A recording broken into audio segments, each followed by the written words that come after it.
We are so fortunate to have a lieutenant that addiction is a disease. A governor who understands that it is not self-inflicted, that it is not a character disorder. A lieutenant governor that I've had the privilege of witnessing for the past 8 years talk at so many of these events, talk inspirationally, talk with meaning, talk as both the lieutenant governor of our great state, but as a mom who understands that we have to pave the way for all our children so that they can grow up not having to suffer the way so many suffer today.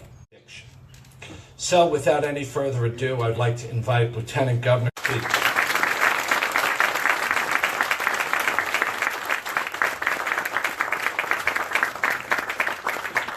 I don't know how you passed, you beat that one, Jim.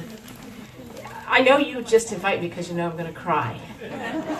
And today will be no exception.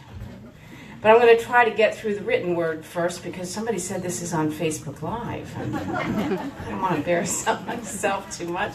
So, Senator, it's always a pleasure. Freeholder, it's always a pleasure. Everybody who has been a part of this, especially my friend John Setti, who got me involved. I know you all think it's the governor, but it's not. It's John Setti. He's a very hard man to say no to.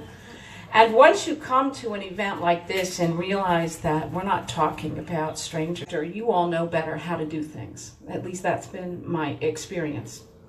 So I know next year is a big year for Crawford House, celebrating 40 years of physical, emotional, and spiritual healing. You've made a difference in the lives of thousands of people, and I just don't mean the people that have gone through those doors. I mean the people who have been touched by the people who have gone through those doors.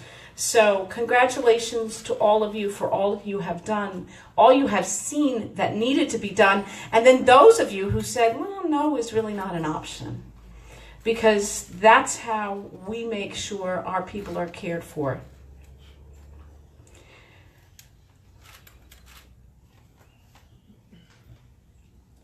Just think about it. The average woman who enters here is 29 years old. See, I told you. I didn't get through the first page. A little humor will allow me to get through the rest of the page. So the average woman who enters here is 29 years old.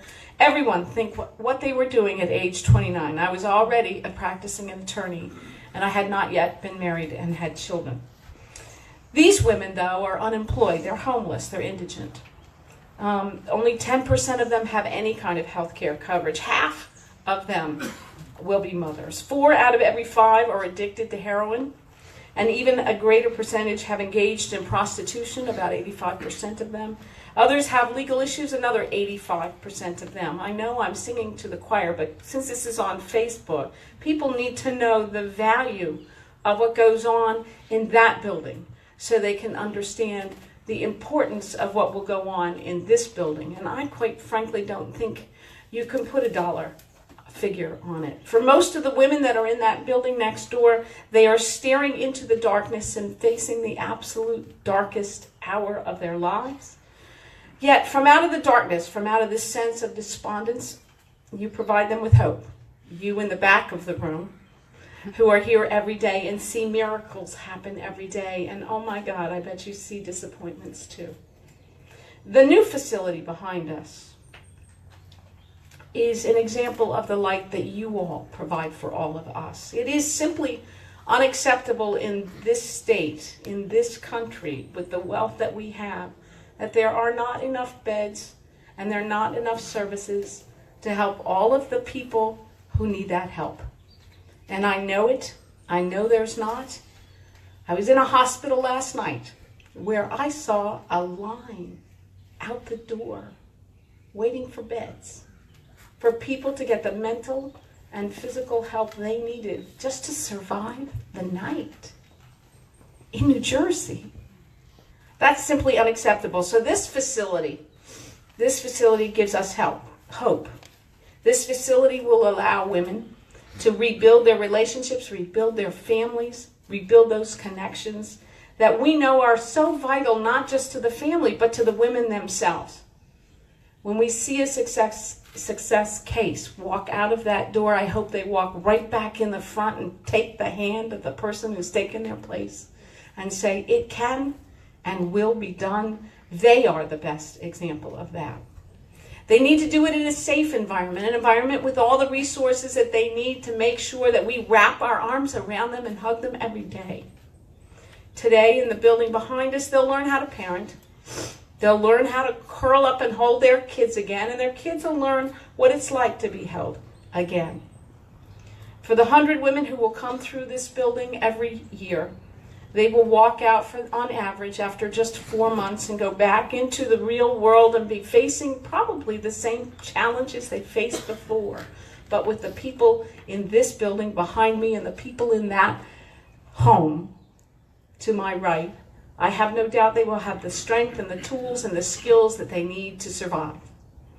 So I want to say thank you to all of you for this important event, for all of the women you have saved, for all of the women you will save, but more importantly, all the people that you will touch, and they will touch as you do it.